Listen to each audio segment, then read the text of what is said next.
All right. Hi, everyone, and welcome to ZAA's Professional Development Webinar Series. My name is Tatiana Jordan, and I'm the Communication and Membership Coordinator with ZAA. For those of you joining us for the first time, ZAA is a Zoological Association of America.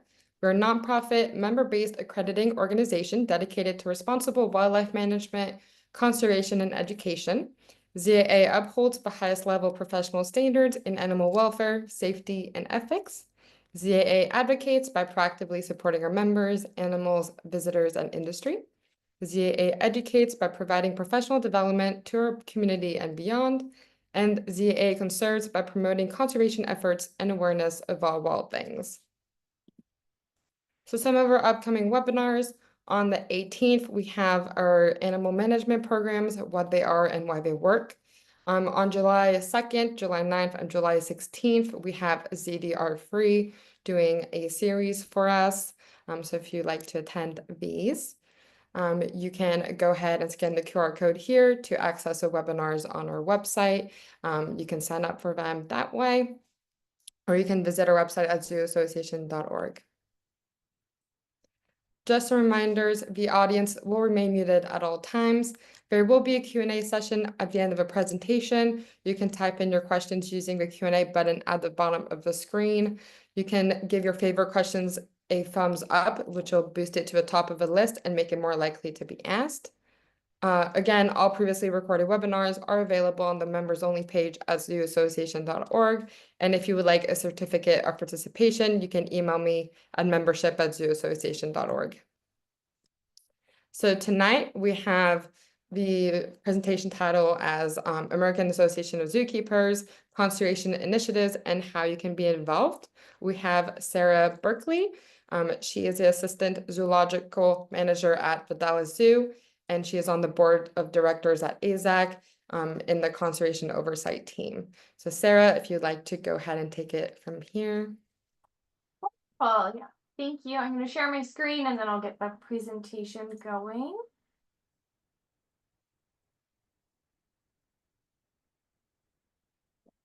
Reset everything. Wonderful. So, hi, everyone. So, as she said, my name is Sarah Berkeley. I'm up here in Dallas, Texas. I am an assistant zoological manager, but I do a lot of keeper work. I like to say my job is 90% keeping and then about 10% doing the managerial scheduling, interviews, everything of that sort. So that's kind of my day-to-day life. I'm a primate keeper.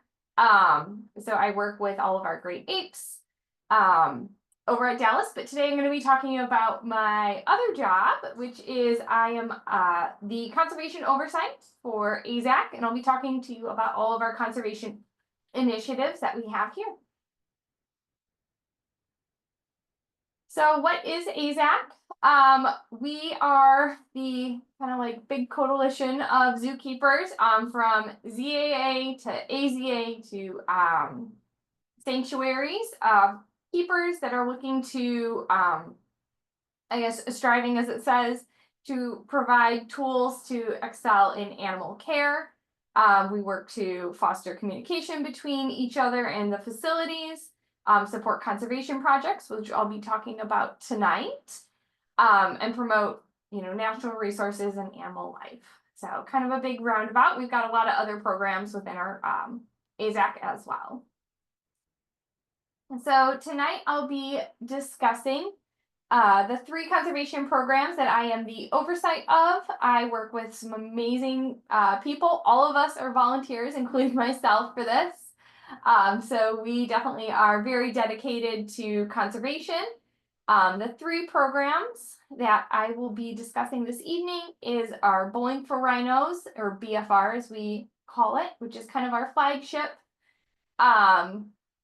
keeper program. Our other one is Trees for You and Me, which you might see abbreviated as TFYM very often as well.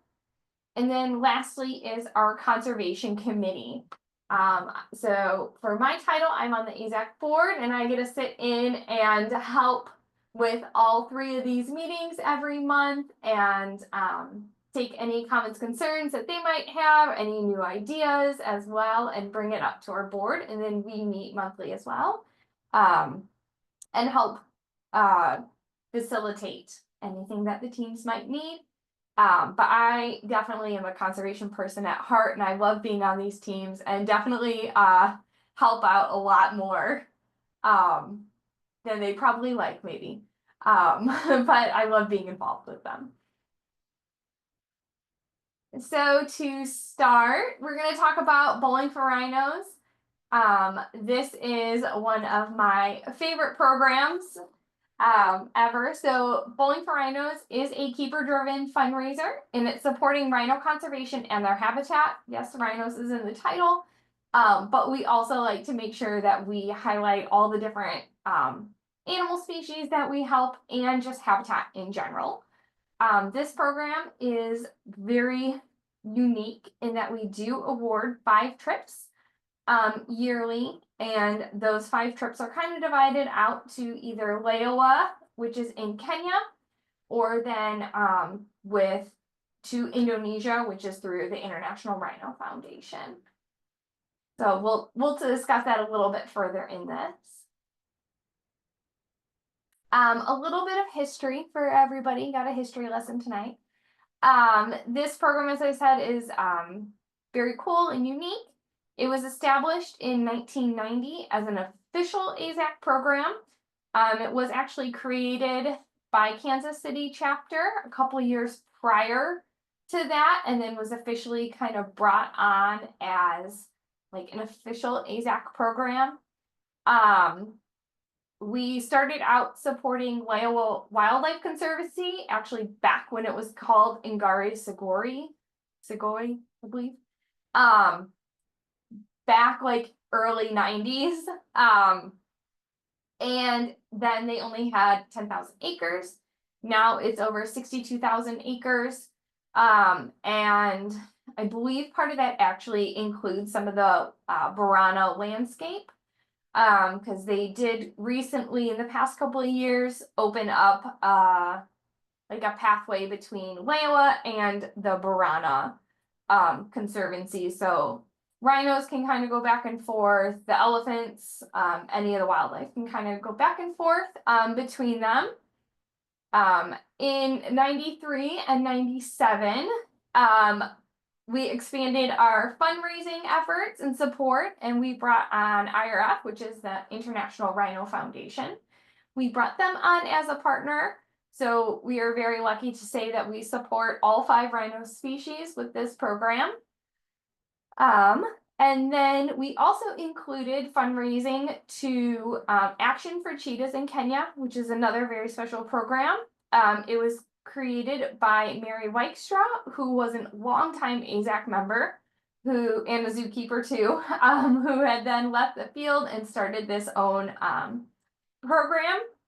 If you've come to any of our conferences, you've definitely met Mary. She's always there and brings lots of fun items to sell to help support her program. So I definitely recommend checking Action for Cheetahs out as well. So that's kind of the brief history of where we've started from to where we are grown now. So funds raised to date, as you guys can see, since 1990, we have raised over 9.35 million, which is incredibly amazing, knowing that this is all keeper fundraised to date. So funds from last year were over 32,000, and then this year so far is 17,000 to date on these.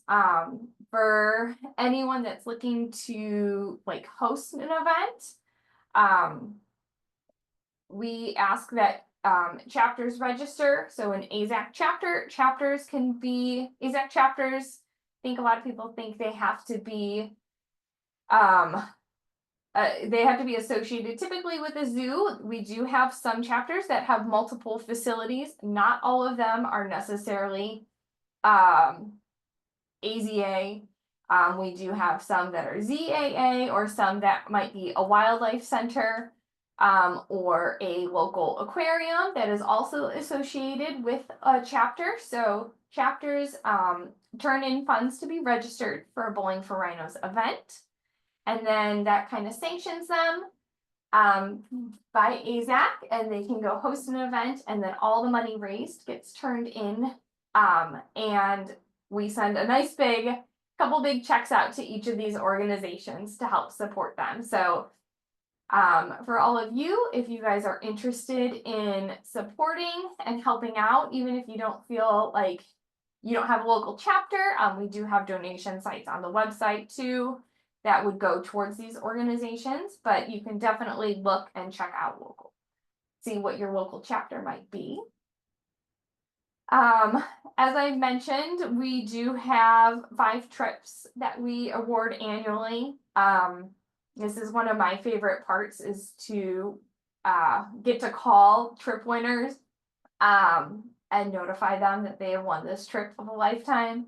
I have personally been to Iowa. I went on my own money. I didn't win a trip, unfortunately, but it was an amazing experience to get to see where all the money that I have helped raise goes, and to see the actual groundwork that is done. So on here's a couple photos from Iowa and from our Indonesia trips.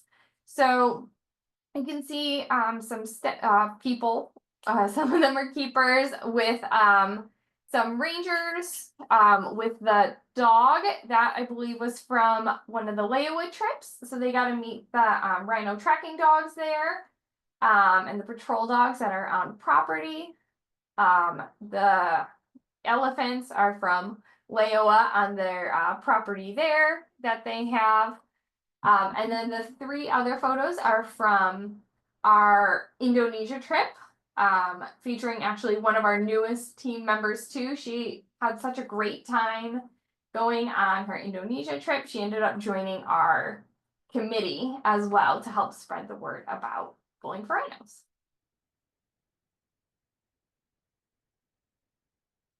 Went one too far. And if you are interested, I just kind of had this about ways to support Bowling for Rhinos. You can join a local chapter. If you're not necessarily sure who your local chapter is, I have my email at the end of this slide. I can help you out to find where your local, where a local chapter might be located close to you if you're interested in joining up with one, or you can also reach out if your facility doesn't have an AAZK chapter and you're interested in starting your own. I can also help you out with that process too as well. So my email again is at the end. I can definitely help you out with that. Another way to support is to attend local Bowling for Rhinos events. With that, a lot of that chapters will post on Facebook still when their events are happening. Is typically the easiest way to figure out when an event might be happening.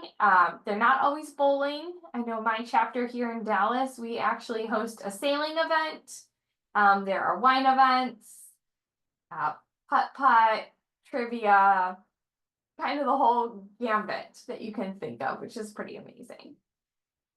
Or you can donate funds or silent auction items. I'm sure probably plenty of us have tried to raise funds or items for silent auction items. I'm doing that right now for my Bowling for Rhinos event.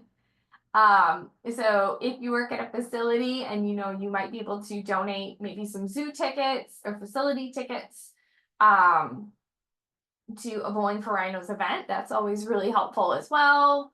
Animal artwork, animal prints, paintings, stuff like that. Chapters definitely really appreciate that too. So our next committee, the next committee I am over is our Conservation Committee. So we work to connect our conservation partners to our chapters and the membership as well. So within AAZK, you can be like part of a chapter, and you can be just a regular member as well of AAZK if you're interested. Or if you don't have a local chapter, you still have access to a lot of our magazine, conference rates, and then voting also if we have any voting things going on too. So we work to connect all of our partners, which I'll talk about in a minute, to our chapters and membership. And then at conference, we also host a conservation rally to highlight all of our partners and the work they're doing out in the field and to kind of drum up excitement about conservation.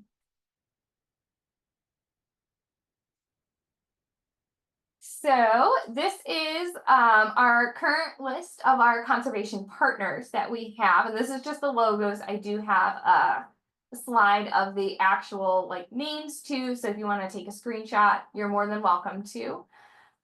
We recently brought on a couple new conservation partners. So the Amphibian and Reptile Conservancy is a new one for us. We're very excited to represent amphibians and reptiles. And we've recently brought on Cheetah Outreach Trust and then Snow Leopard Conservancy too as well. So those are our three newest conservation programs.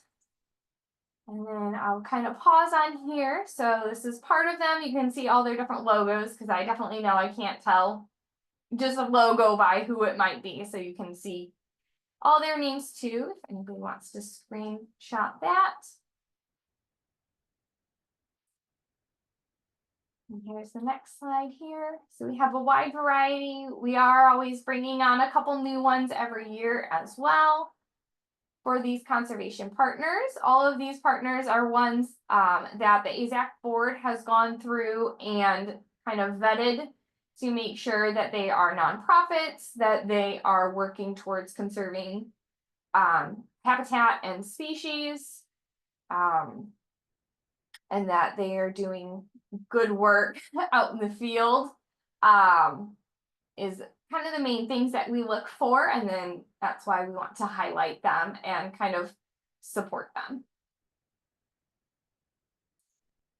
So in with our conservation partners, we do have member partners, which ZAA is one of our member partners, so we're very thankful for that. You guys can kind of see a couple different of our member partners. We have ZDR3 as well, which you guys will be having your webinar coming up about for them. So for our current conservation projects that my team is working on, we work on hosting Zoom chats or Zoom webinars, same thing, kind of like this with our partners.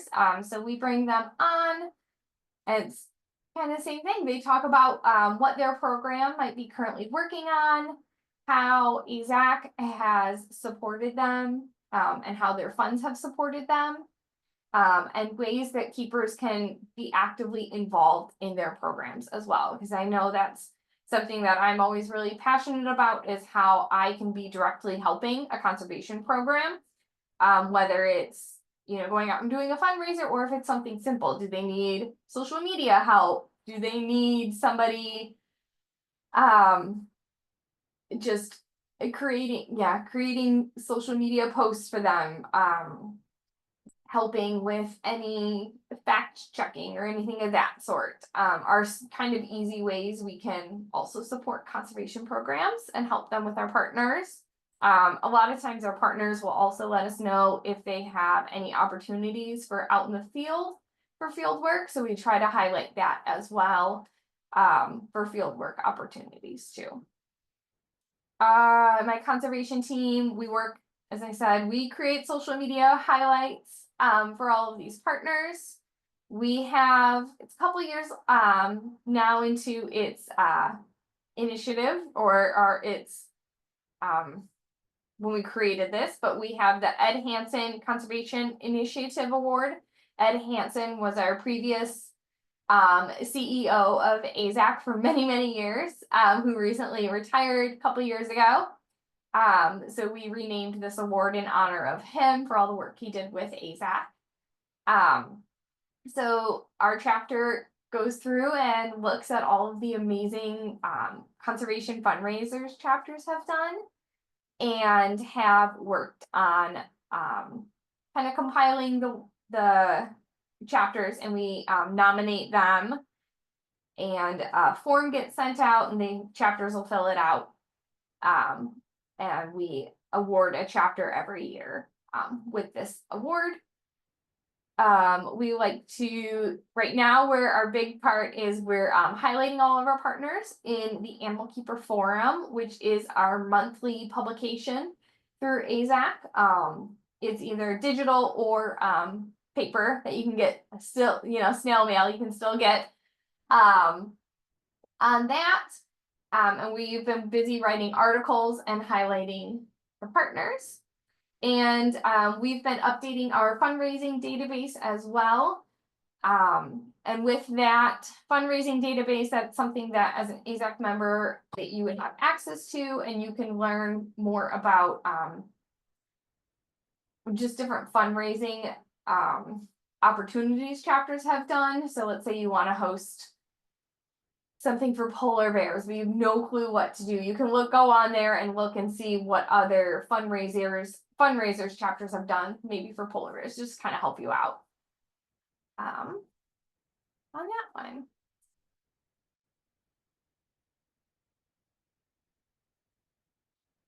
Clicking too fast on this. So ways that you can be involved with our conservation committee is if you do follow AAZK on Facebook, Instagram, where we mostly post things, sharing, liking, commenting on any social media for any conservation program, or ZA, AZA, AAZK, any of those are super important and very helpful. Just getting the word out about these different programs. We also would love to highlight anybody on here that might work with any of our conservation partners. So again, the emails will be at the end for myself and our conservation teams. But if you have gone out in the field with any of the partners before, or going out into the field soon with any of the partners, or have done any other type of maybe behind the scenes work with any of them, we would love to highlight you, write up like a mini article for either our Animal Keeper Forum or on social media highlight. We're always looking to highlight keepers and their impact in the conservation sphere. And then, as I said before, we do have resources also available for fundraising ideas if you have any.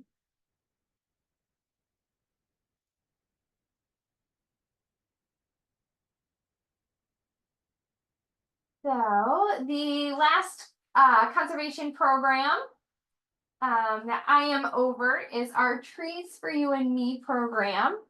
And this program is combating climate change through the education, fundraising, and a reforestation grant to protect polar bears and their habitat.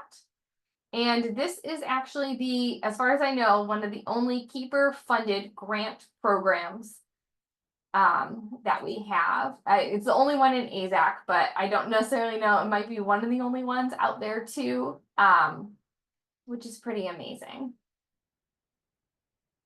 So a brief history, you guys get another history lesson tonight on Trees for You and Me. This was actually founded in 2009 by fellow member Christy, and she was also a keeper at Brookfield Zoo for many years and just actually recently retired. But this program was entirely created by herself, which is amazing for that. So in 2016, the program fully adapted and changed over to be a grant-based program.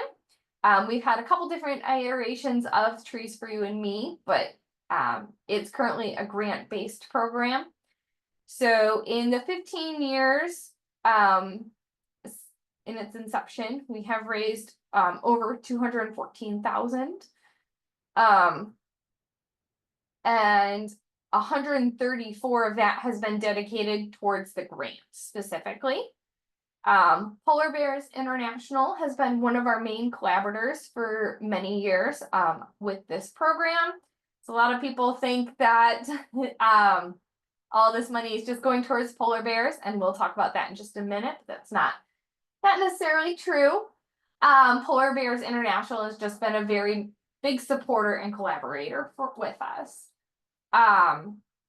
Since this inception of this, you guys can see how many trees I have two different numbers on here. So yeah, 170,000 over has been provided for the grants. But a lot of the cool things that the chapters do with this program and their fundraising is that they plant trees. So over 370,000 trees have been planted so far since 2009, which is pretty amazing.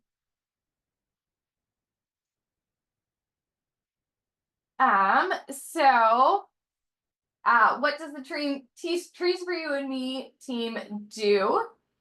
One of the things that we do is we work on, let me make sure I didn't miss a slide. Nope. So we work on communication with all chapters pertaining to these events. Chapters similar to Bowling for Rhinos, chapters can host a Trees for You and Me event as well. So we help with any fundraising efforts chapters might have. Assist with any event planning and support. We will not plan your event for you. We will just help you with the assistance. We nominate chapters for our Trees for You and Me award.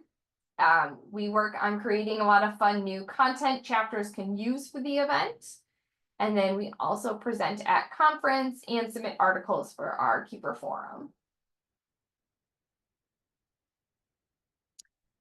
So in talking about the grant, we've not updated it for the past couple of years, so we need to work on updating this right now. But you can see all the different organizations that this grant has supported over the years.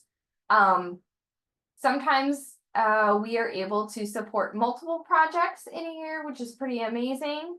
The amount does fluctuate for this grant, but that's because it is a Keeper funded grant. So all the fundraising efforts from the chapters goes directly into this to help support. So that's why the funds kind of change from year to year. But you can see the wide variety. In 2016, Akron chapter, so a chapter actually won this grant.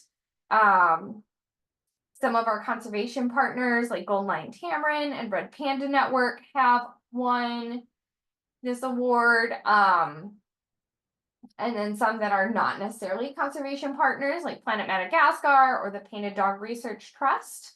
In the past, we've also had local schools win the award, or schools in the US have won the award. And I believe we've had some cities that have also applied and won the award as well for tree plantings too.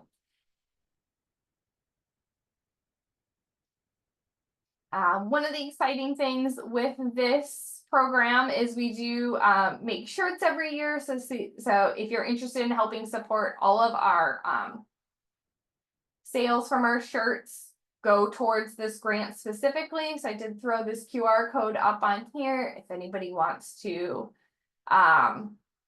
get a shirt at all. These are past couple designs.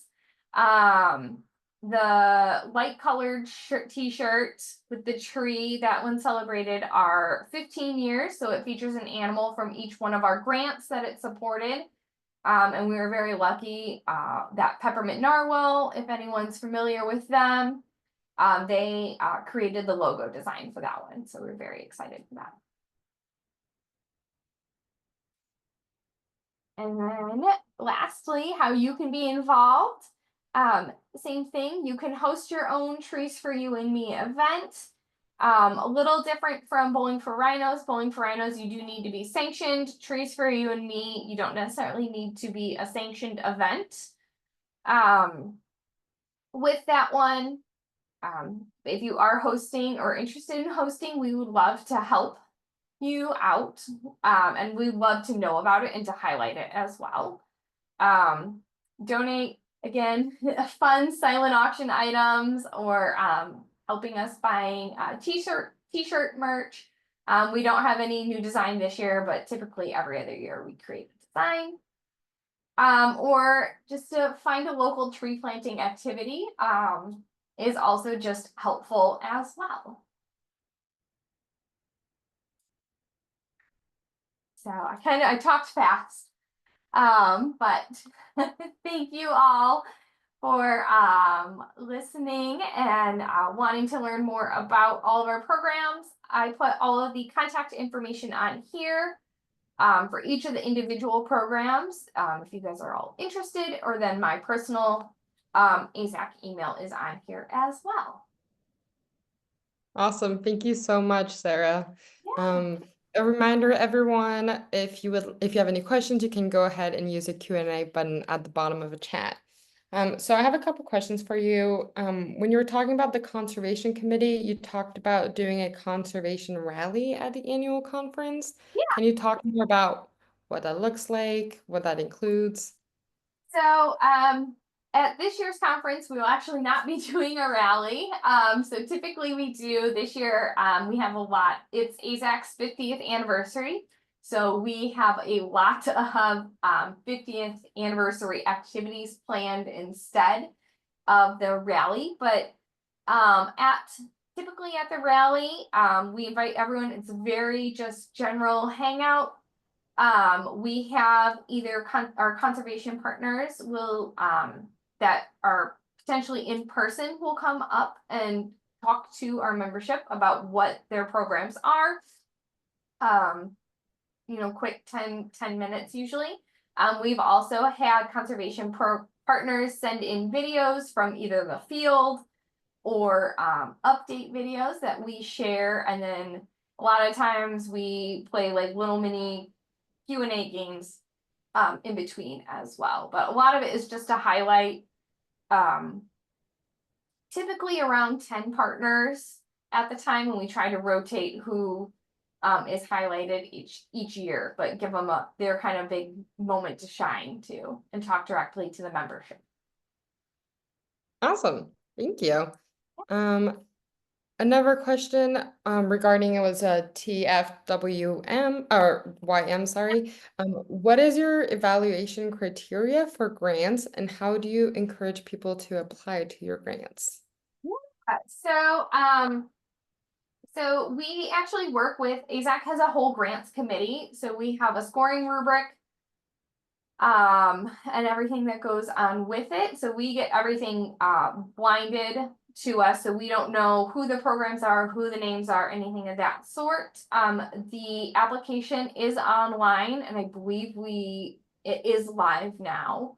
If you're interested in applying, the main requirements are that you are a nonprofit with a U.S.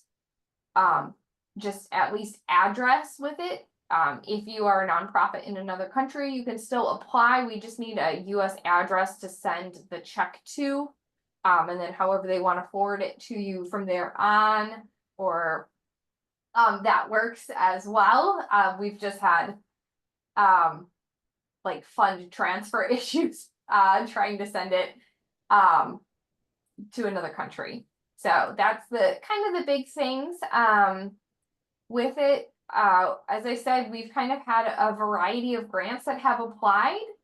All of them, the main requirement is that they support tree restoration, habitat restoration, tree plantings, anything around that kind of world. So we've had a variety of different programs that have applied, as you guys saw. Awesome. Just to follow up, what is your how do you kind of encourage people to apply, how do you promote your grants in a way that works? A topic, for example, a topic we talked about last week on our webinar, we talked about awards and how sometimes people don't necessarily apply to awards. So how do you work on promoting your grants? Yes, I would say we still are trying to work on the best way to promote the grants. A lot of times we will, if a organization has applied in the past, we keep that as continuous list to ask them to reapply every year. For our grant, you cannot win 2 years in a row, or you cannot win the next year if you had won the previous year, to give everybody a fair shot. So we do try to keep a running list, and then our biggest is via social media. We do send that the grant is available on social media, or we have a email that goes out. We call it our keeper notes. So it's once a month an email will go out. So we'll start sending those closer. So the application deadline for that grant is November 1st, I believe, for that deadline on that one. And I highly encourage anybody that might have a tree planting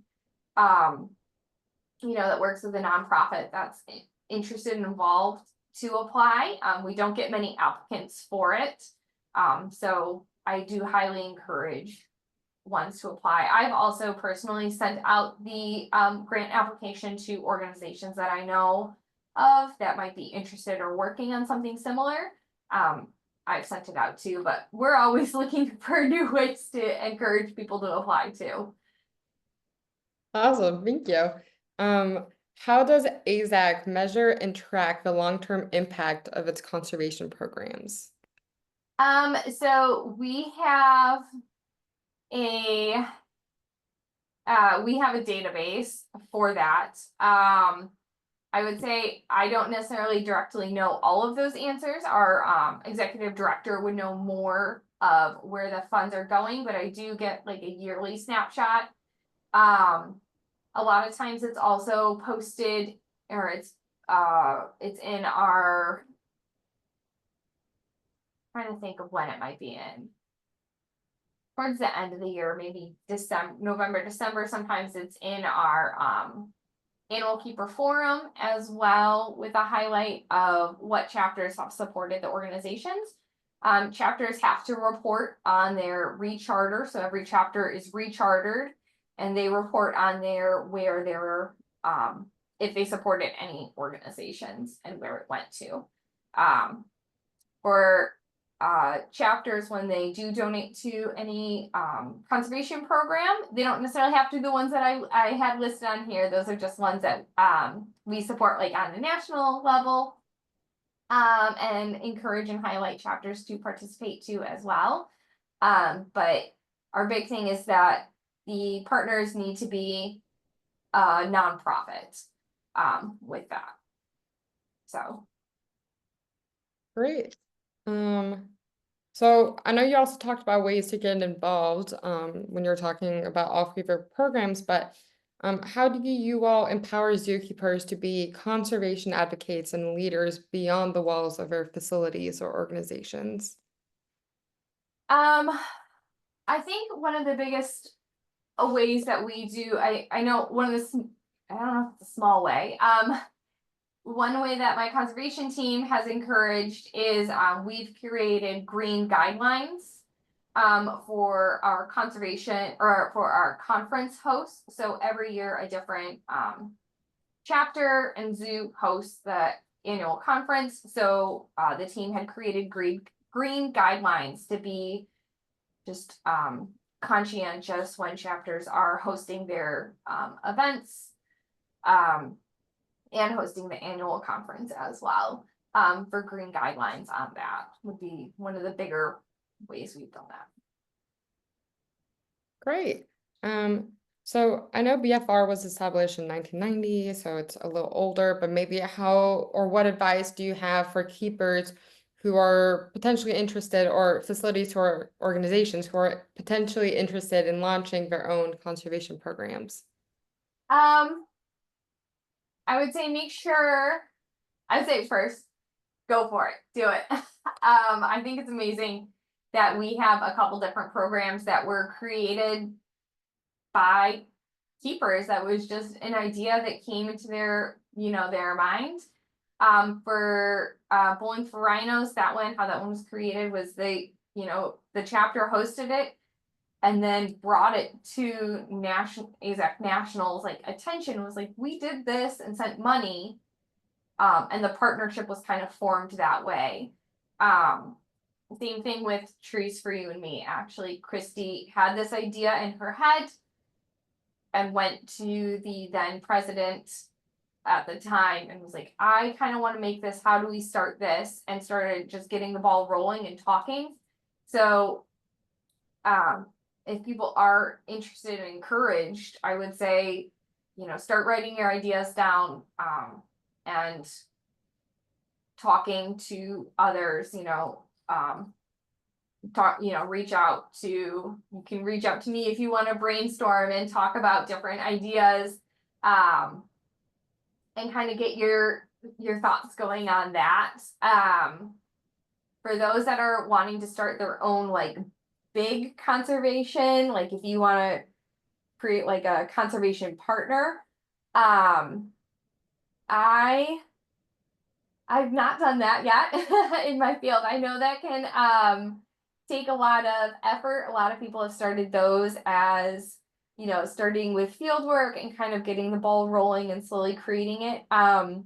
Somebody that I really look up to and admire is Dave. He has created the Katie Adamson AACF Conservation Fund, who is one of our partners. I would check out his website. He started that as a keeper and now has a full-fledged conservation organization, and he does a lot of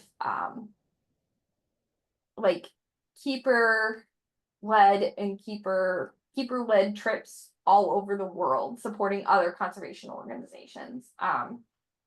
So he's kind of really taken that ball rolling and gone over that. So he would be the one I would actually refer people to look into and research and reach out to, because I think he's doing great stuff right now. That's awesome. Yeah. So the last question I have for you. So when you were talking about your conservation partners, I did notice we have similar conservation supporting partners as well at ZAA.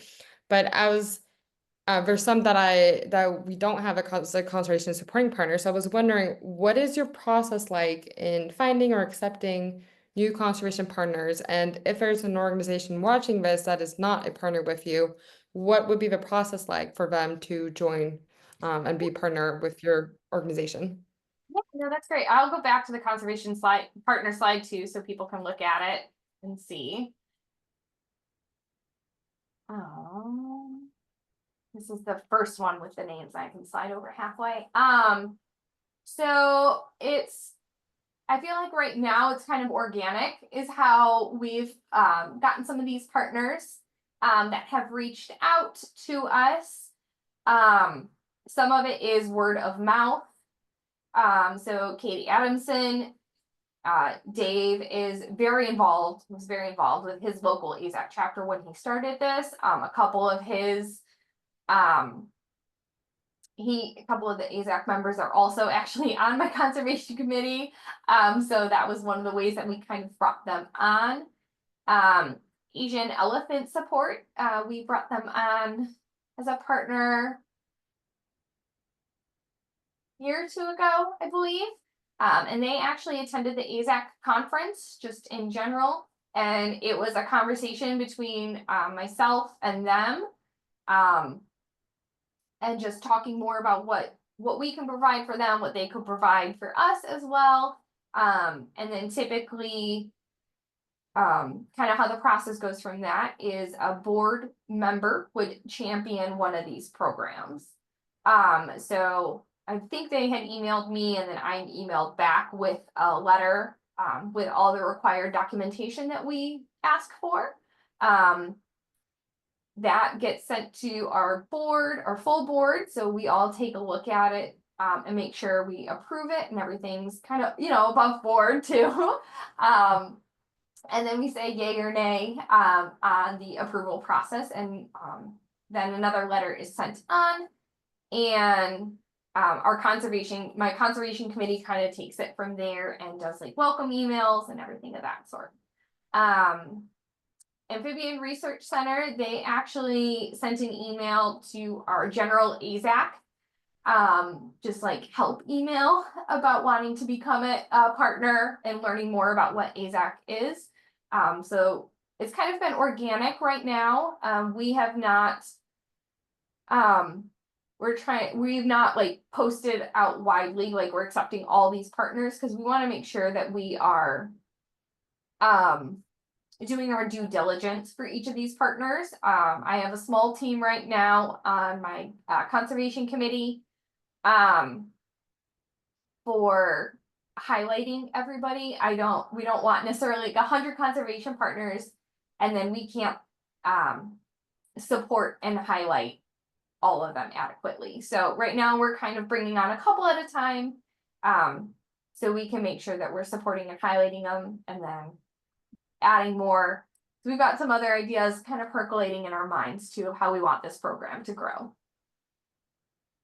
Amazing. Awesome. Well, that was amazing to hear. I learned so much, so I really appreciate it.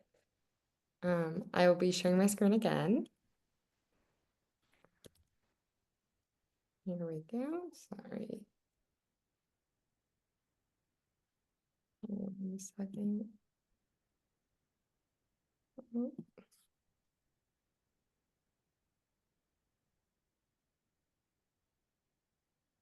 Well, it seems to not want to be working.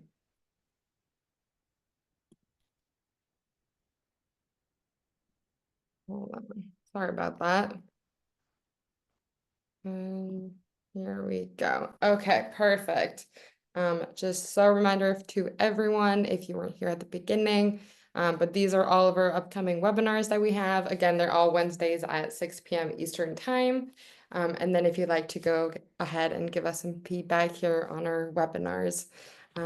Sarah, thank you so much for joining us tonight. This was amazing, so I really appreciate it. You are very welcome. Thank you all so much for letting me chat about all of our programs. Again, my email's on there, so if anyone has additional questions, feel free to reach out. Awesome. Thank you so much, and I hope everyone has a great evening.